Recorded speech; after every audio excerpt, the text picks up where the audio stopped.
The defense for the Mets, middle of the pack in the National League, 8th in fielding percentage. Zeal, 8 errors at first. Ordonez, 9 errors at short.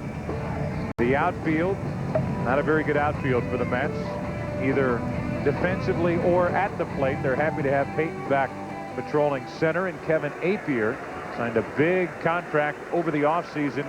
He's 5-8. Joe, this may be nothing, but when Appier was warming up, he had that backward motion with his shoulder. He has had shoulder surgery, and that is not a good sign when 1998 was the year. But Kevin has been by far the most effective pitcher for the Mets when he is on. Sometimes a pitcher goes out there and he simply is not as loose as he was his last outing, and that was last Sunday, as you said. First pitch is outside for a ball to Knobloch, who homered on Monday. First home run in 37 games, and here's the delivery by Appier. It's a funky motion. He kind of comes out of that ball of black and orange. Black shirts the Mets are wearing today. 1 ball, 1 strike in the scouting report. 2 types of sliders. One that he uses to left-handers, and the one to right-handers that goes away from right-handed batters and down to left-handers. 225 career average, have right-handers against him, and that's that funky delivery that we were talking about. Very tough to pick up. Ball's behind Knobloch, 2-1.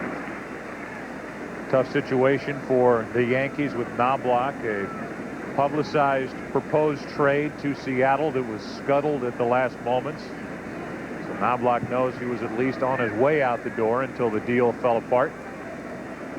He's had a disappointing year at the plate. He's 2-2 here, leading it off. How about the numbers? April, very good start for Joe Torre's Yankees for Chuck Knobloch, a .333 average. But since then, a .210 average, 2 of his 4 home runs. The slugging percentage, look at the on-base percentage for predominantly the leadoff hitter in this Yankee lineup, under 300. Here's a 2-2. And to third, Desi Relaford. Instead of Ventura, who injured his right shoulder last night, 1 out.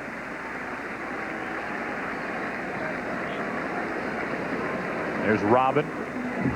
Robin had surgery on that shoulder the offseason in '99, trying to clean up some debris in his shoulder, and last night he aggravated his right shoulder, and they hope with a day off today, tomorrow, the All-Star break, that he'll be ready to go when baseball resumes play on Thursday.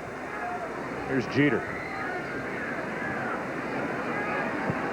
4 times an All-Star, and he will join the Yankee group going to Seattle after tomorrow night's game. That's a strike. Of the 7 Yankees selected by Joe Torre, Bernie Williams on deck, the biggest question, I think, was Derek Jeter. Miguel Tejada has 18 home runs with the Oakland Athletics. Andy Pettitte, last night's winner, will be going to Seattle. Joe Torre simply says, and the most Yankee All-Stars since 1962, 1 more than the Seattle Mariners, so 13 from those 2 teams. 1 ball, 1 strike on Jeter here with 1 out. To the shortstop, Ordonez to his right.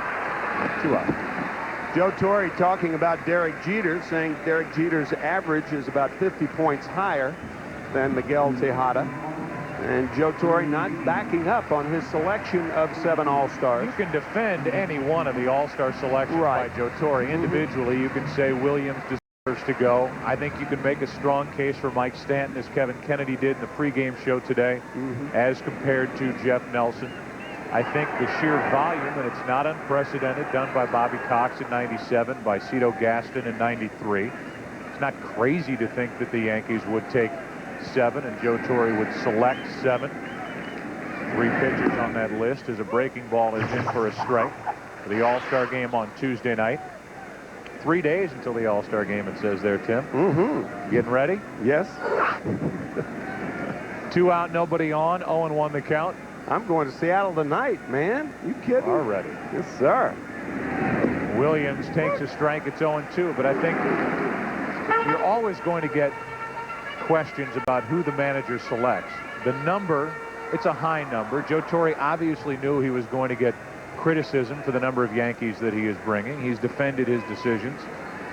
And as I said, you can make a case for any one of the 7. As ball 1 floats outside to Bernie Williams. I think these days it's been Yankee, Yankee, Yankee in the postseason. It's been the Yankees. You know, we show them week after week on the Fox Saturday baseball game of the week, and I think you can make a case for some of the other players around the league to get a chance on that Tuesday night in front of a national audience to showcase some of the other young talent in the American League. That, to me, is the one aspect to it that I think is disappointing.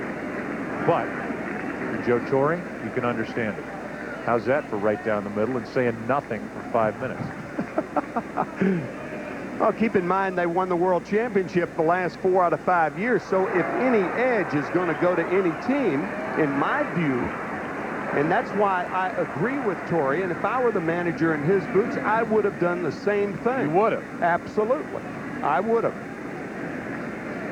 I think the irony of all irony, and that strike 3 call to end the first inning, is, in my opinion, Bobby Valentine did a better job with his selection process than the guy in the other dugout. And we'll talk about that when we come back in the second. There's